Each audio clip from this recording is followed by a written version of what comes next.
Weekly closing अर्थात 30 अगस्त को भारतीय स्टॉक मार्केट सूचकांक निफ्टी 50 और सेंसेक्स क्रमशः 0.35% और 0.32% की तेजी के साथ कारोबार करते हुए देखे जा रहे हैं, तो वहीं मोदी रबर लिमिटेड एक ऐसा स्टॉक है जिसमें पिछले कुछ दिनों से लगातार 10% का अपर सर्किट देखने को मिल रहा है, जिसने स्टॉक मार्केट की निवेशकों को अपनी ओर आकर्षित करने का कार्य किया है। Modi rubber limited share price के बारे में। भारत आधारित Modi rubber limited share price automobile tyre, tube, flaps का निर्माण, रेजिन कोटेड रेत का निर्माण और बिक्री करने के साथ साथ सैलून का भी संचालन करती है। कंपनी के द्वारा रियल एस्टेट सेवाएं के साथ साथ यात्रा सेवाएं और अन्य सेवाएं भी प्रदान की जाती है। कंपनी के संयंत्र मोदीपुरम, मेरठ और मोदीनगर में संचालित है। कंपनी के पास पूर्ण स्वामित्व वाली 3 सहायक कंपनियां spin investment India limited, superior investment India limited और यूनिग्लोब मोर ट्रैवल्स प्राइवेट लिमिटेड मौजूद हैं।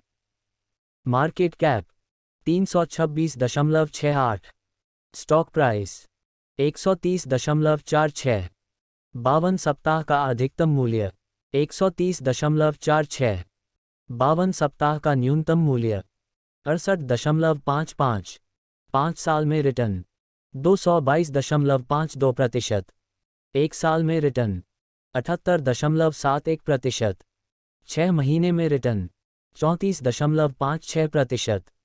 Modi rubber limited share price के स्टॉक में लग रहा लगातार upper circuit.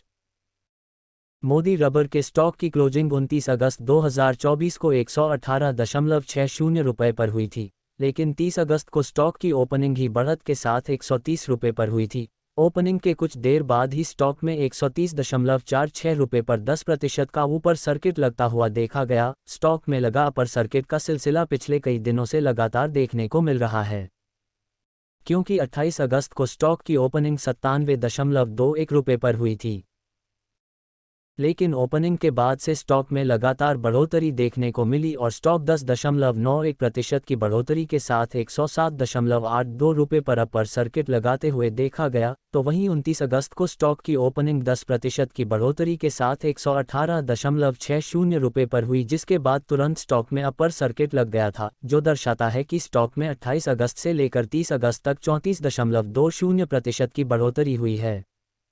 Modi rubber limited share price कर रही गजब का प्रदर्शन।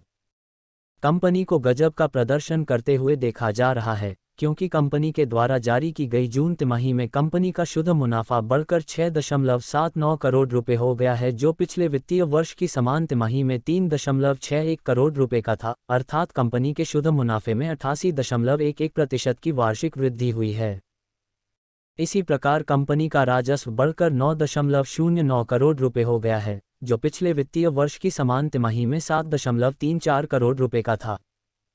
डिस्क्लेमर: इक्विटी न्यूज़ का विजन भारत में वित्तीय साक्षरता को बढ़ावा देना है। हम जो सामग्री पोस्ट करते हैं वह विशुद्ध रूप से शिक्षा और मनोरंजन के उद्देश्य से है। हम सेबी पंजीकृत वित्तीय सलाहकार नहीं हैं, इसलिए हम कोई निवेश या वित्तीय सलाहकार सेवाएं प्रदान नहीं करते हैं। आप अपने पैसे और अपने फैसलों के लिए पूरी तरह जिम्मेदार होंगे। कृपया अपने वित्तीय निवेश के लिए किसी सेबी पंजीकृत वित्तीय सलाहकार से परामर्श लें।